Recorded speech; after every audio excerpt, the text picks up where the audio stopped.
Hi everyone, চলো তো তোমাদের সাথে সানডের মেনুটা শেয়ার করি। অনেক দিন পরে বাড়ি গেলাম। বাড়িতে মা বললো চলে আয়, বাবা মাংস নিয়ে এসেছে। আমি বললাম কী মাংস নিয়ে এসেছে বলো তো দেখি।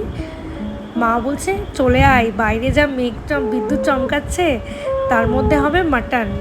এত সুন্দর করে মা রান্না করেছিল, দই কাতলা করেছিল, ডাল, আর তার সাথে ছিল ভাজা, আর তার সাথে ছিল এরকম গরম গরম মাটন। একদম পাতলা করে ঝোল করেছিল। আর তোমাদের কার কার এরকম মাটনের পাতলা ঝোল খেতে ভালো লাগে?